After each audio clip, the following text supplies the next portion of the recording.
Welcome to HIT, where faith, health, and personal growth intersect. I'm your host, Toyin Adesola, your guide on this journey. Like a cage supporting a dog, God's word lifts us up in life's challenges. Hello! Welcome to the first edition of HIT, your podcast on life and wellness, where we'll be focusing on productivity, personal growth, health, and faith. We hope to take you on a journey where you will discover and transform yourself to be the best version of you. So stay tuned. Welcome to HIT, where faith, health, and personal growth intersect. On today's edition, we'll be talking about Sickle Cell Strong, the Toyin Adesola story, where I'll be sharing about my story and how, despite living with a chronic condition like sickle cell disease, I've been able to take myself through the journey of life to make myself a better version and be able to impact my environment. I was born 58 years ago. My journey was tough. I was born with sickle cell and I was having the hospital as my second home. Sickle cell generally is a blood disease. You inherit it from both your parents. It's inherited through the genotype. The thing about sickle cell, you always need blood transfusion a lot of times. During those years, I used to have several blood transfusions, sometimes twice a month, sometimes 4 times a quarter, depending on how my health was. And unfortunately, because of all these hospital admissions, it affected my schooling. I started my primary school at University of Lagos Staff School. In school, I used to miss class a lot, absent from school. So I couldn't keep up with my class and all that stuff. So it was difficult to manage school and my health at the same time. As a result, even playing games was something that was separate from me. I couldn't attend all these things. But I managed to graduate in primary school, managed to leave, and I entered secondary school. But unfortunately for me, by the end of Form 1, I had a major mishap. I was sick. I got rushed to Lagos University Teaching Hospital, which is a teaching hospital here in Lagos. And when I got admitted, they found out that I had sepsis, which is a major infection that invades your whole body. And they had to give me antibiotics. Unfortunately for me, the sepsis affected my hip, so that one day, because I've been lying down on the bed for a long time, you have bed sores. Bed sores are sores that form in your body because you've been lying down too much. So I decided to turn because nobody was changing me regularly. And the next thing, I had a snap. Had to be rushed to the theater where they found it was dislocated and they had to fix it and fuse the hip. From then, I had to start using crutches. First of all, I was put in POP for 6 months. Unfortunately, with POP, it's hard, very hard. So imagine the hard trousers. You can't get up, you can't walk, you can't move, you have to lie in bed. And it was pretty depressing because I was stuck in my room upstairs while all the activities was going on downstairs. Sometimes my sister would come and chat with me, but she had school, she had other things to do. Same thing with my parents, they had work. So it was a lonely world lying in my room. So I started reading books throughout that period. I started reading books. I started listening to radio. There was a particular program I used to love listening to. I was pretty educated, but it was a drama. I think that's why I came to love seeing dramas. So it was a drama, African drama series that they used to show. And then there was Top of the Pops, which was another music program, which I used to listen to. And I grew to start working with crutches. I didn't go back to school because of that. My parents felt because of my challenges. And back then, even till now, Lagos or Nigeria is not a disability-friendly country. So they felt it would be stressful and I should just stay at home and learn things that will occupy my mind through the arts and creative sector, which I did. It got me to learn a lot of things with my hand, do a lot of things with my hand. And I think that's where I got my creative juice from. But unfortunately, things didn't get any better. After I started using crutches, my parents and I, we moved to Ilorin because my father was given a position in the University of Ilorin. And when we moved there, I started to start school again at that point in time at the secondary school there in Ilorin. But I fell ill again. That's the thing about sickle cell. It's very unpredictable. You can fall ill several times depending on the person. It's not everybody that falls ill.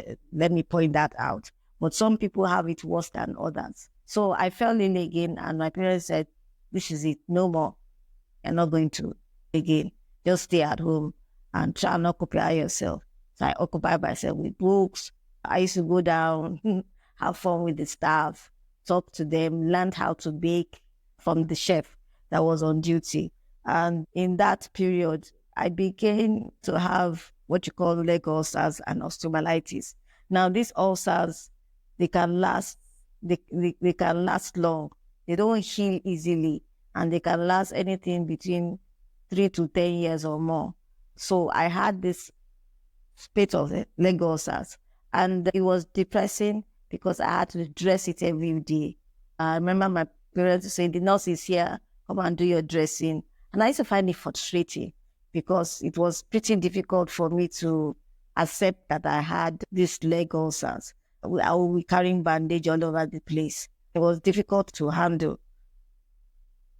But after a while, I had to learn to dress it myself because it was expensive to be getting a nurse to be coming every time.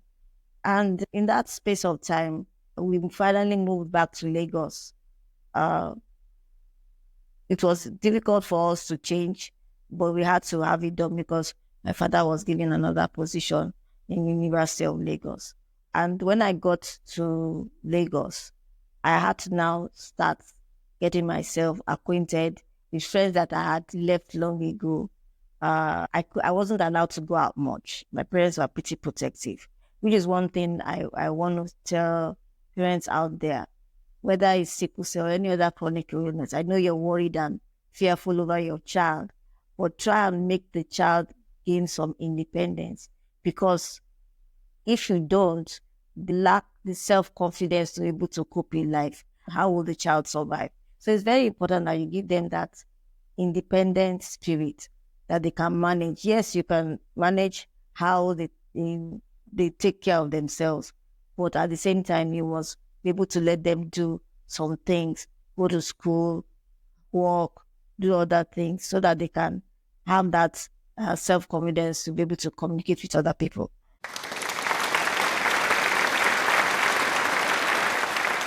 Okay, welcome back. So, like I said, we relocated to Lagos. And one of the things about Lagos, it's a bustling city. And this job that was given to my father had more responsibilities. And so I was once again left with making myself occupied. Let me read from my book, Still Standing.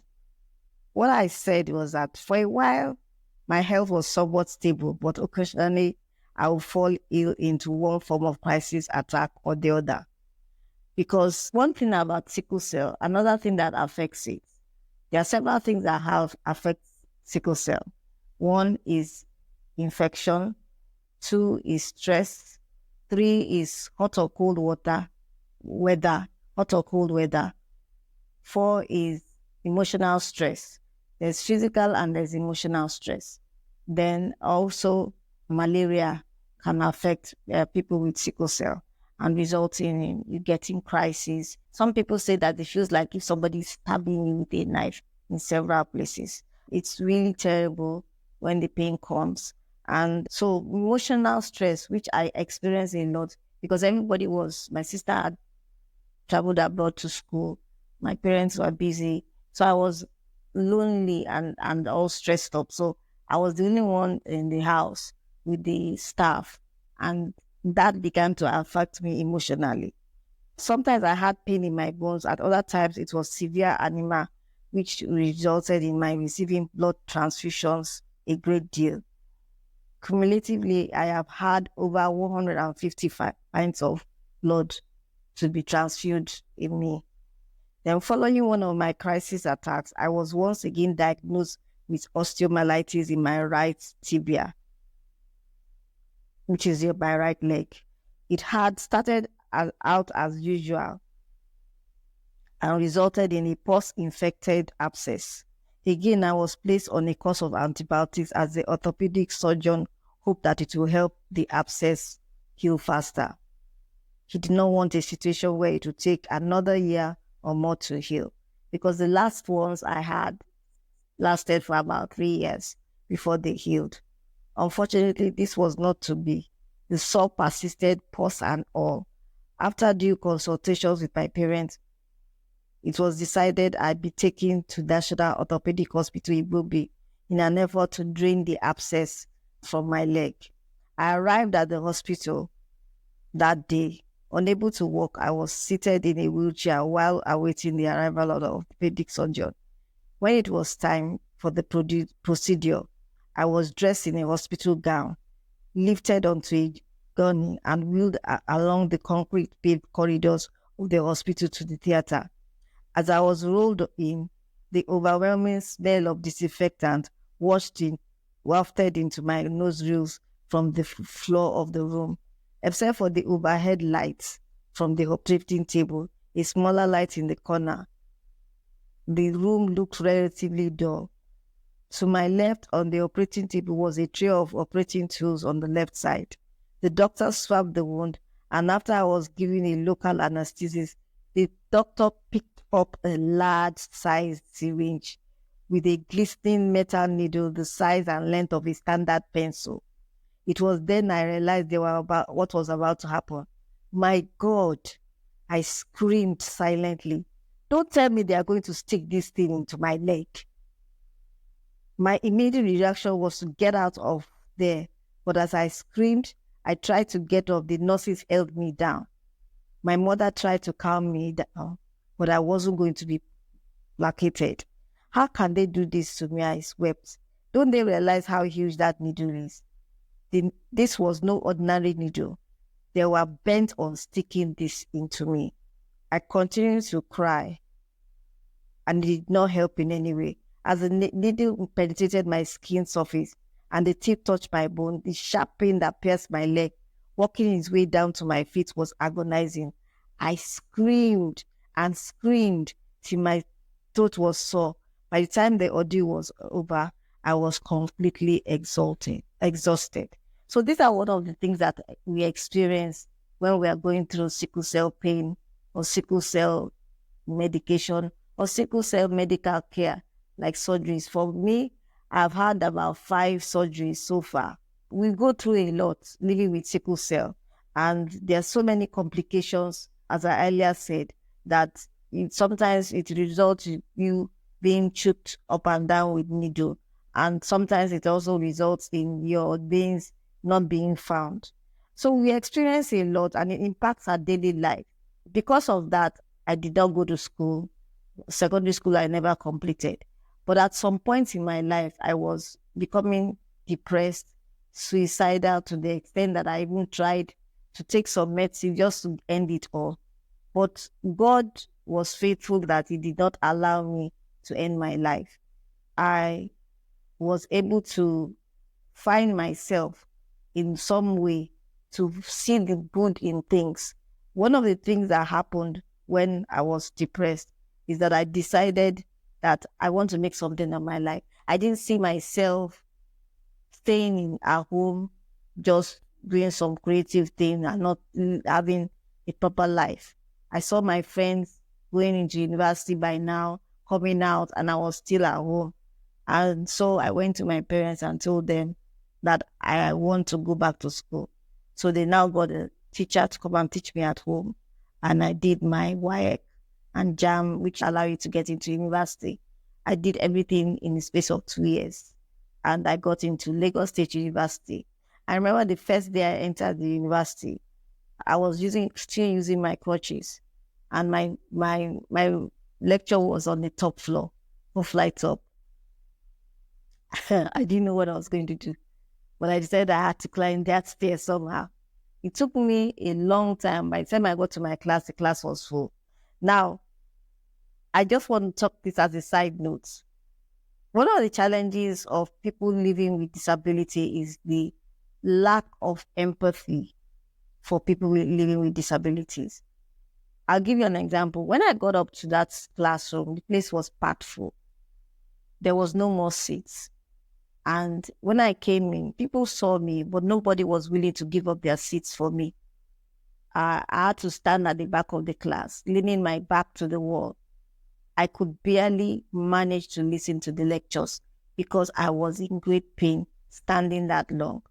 It was not until a fellow person who had a disability as well, but his own was as a result of polio, came and said, "What are you doing at the back here?" I told him I had no seat.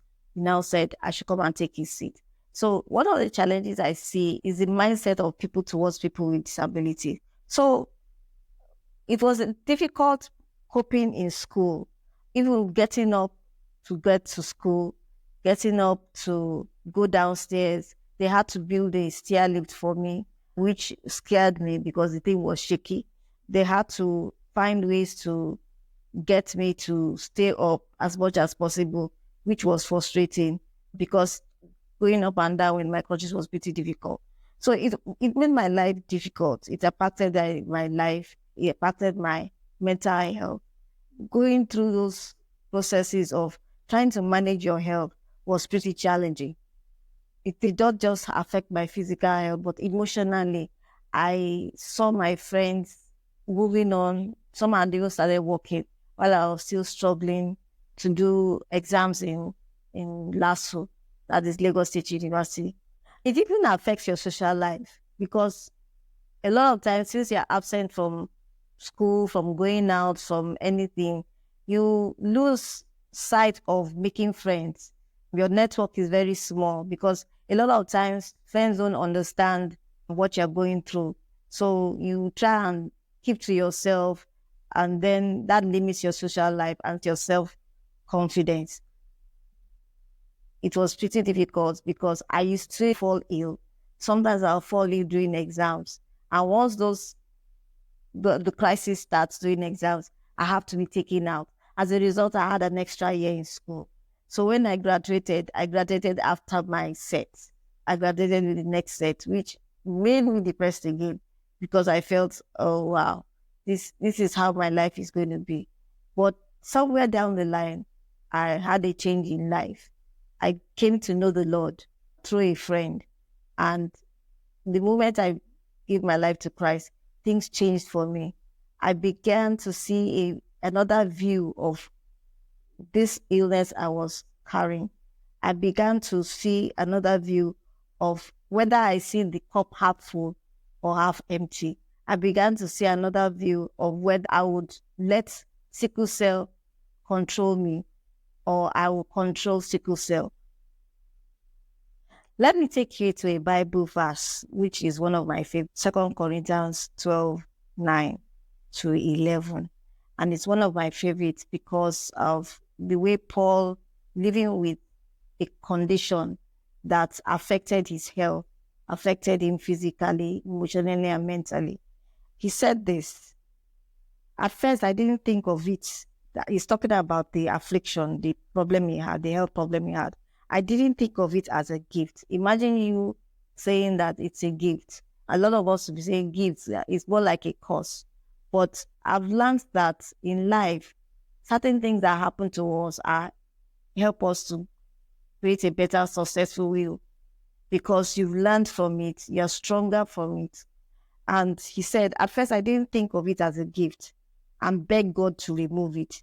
How many of us have been asking God, oh, please heal me, heal me, heal me, heal me? We go from one place to the other, one doctor to the other, one church to the other, all praying that you'll be healed of this. Says 3 times I did that, and he told me, my grace is enough. It's all you need. My strength comes into its own in your weakness. Once I had that, I was glad to let it happen. What he's trying to say is that no matter what we're going through, God is always with us. And his grace is sufficient for us to be able to handle whatever challenge, whatever problem, whatever illness that comes before us. There's this guy that I'm fascinated by. His name is Nick Vujicic. He lives with no arms or no legs. And he's been able to impact his environment.